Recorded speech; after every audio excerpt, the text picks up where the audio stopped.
Your Money or Your Life by Vicki and Joe Dominguez is more than a personal finance book.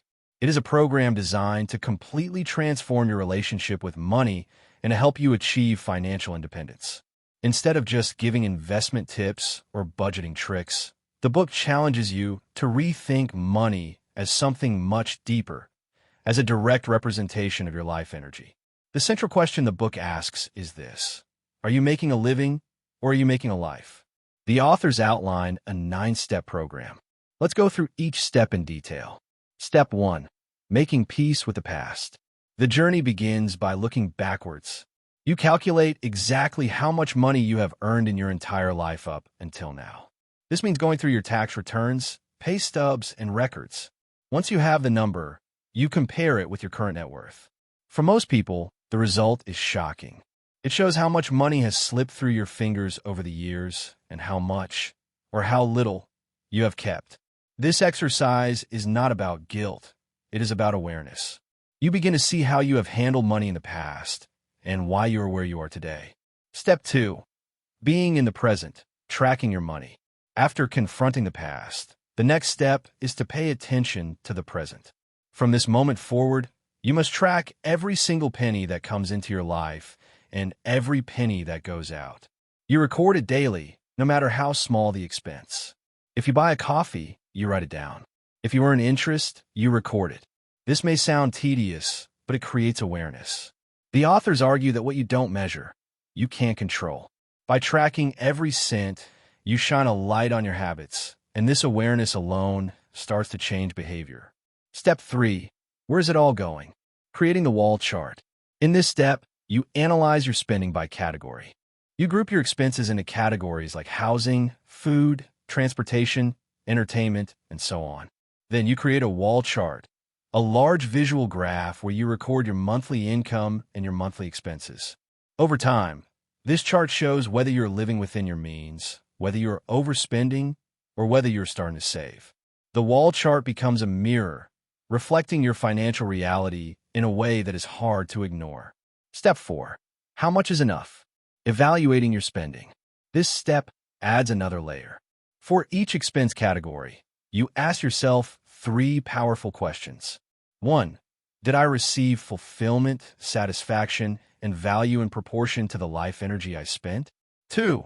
Is this expenditure in alignment with my values and life purpose? 3. Would I spend differently if I had the chance to do it again? By asking these questions, you begin to separate the expenses that genuinely enrich your life from those that drain it. You discover the difference between wants imposed by advertising and genuine needs that bring joy. Slowly, your spending starts to shift, and you begin to buy less of what doesn't matter and more of what truly adds value to your life. Step 5. Valuing your life energy, calculating your real hourly wage. This is one of the most eye-opening parts of the book. The authors ask you to calculate your real hourly wage. Most people think of their wage as simply the number on their paycheck divided by the hours they work. But the book argues that your job costs you far more time and money than you think. You have to include commuting, time spent decompressing from work, work-related clothing, meals, stress, and even the money spent just to maintain the job. Once you calculate your true hourly wage, you then measure every expense against it. For example, if your real hourly wage is $10 and you spend $30 on dinner, that dinner did not cost you $30. It cost you 3 hours of your life energy. This reframing forces you to see the hidden trade-offs in every purchase. Step 6. Reducing expenses, living smarter and leaner. With your new perspective on money as life energy, you naturally start cutting back on wasteful spending. This step is not about living a miserable life of deprivation. Instead, it is about being creative, resourceful, and intentional. The authors show that many expenses can be reduced or eliminated without lowering your quality of life. For example, you can cook at home instead of eating out, borrow books instead of buying them, or repair things instead of replacing them.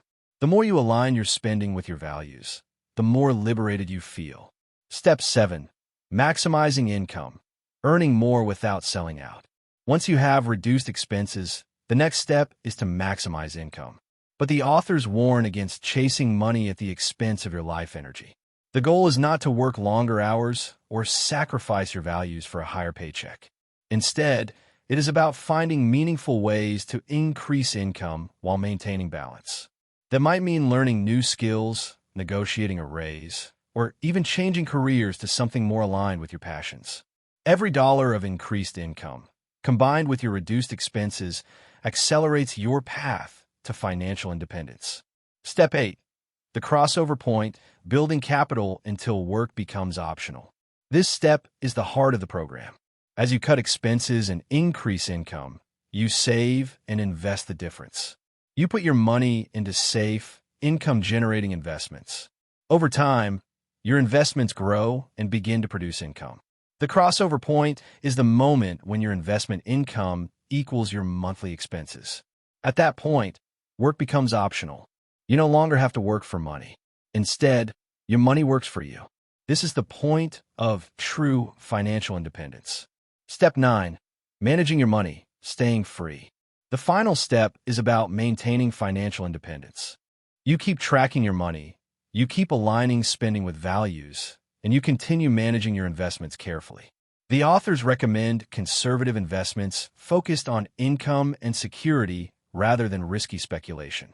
Once you pass the crossover point, your focus shifts from accumulation to living a fulfilling life. Work becomes a choice, not a necessity. Contribution, creativity, and purpose replace the endless chase for money. Final thoughts. Your money or your life is not just a finance manual. It is a philosophy of living. Its message is simple but profound. Money is life energy, and when you spend money, you are really spending time from your one precious life. If you track it carefully, align it with your values, and build capital until your money works for you, you gain freedom. Financial independence is not about being rich. It is about having enough, about knowing how much is enough, and about being free to live on your own terms. Comment below if you will follow these principles and get yourself out of poverty. Follow me for more book summary. Share with others. Do not forget to subscribe.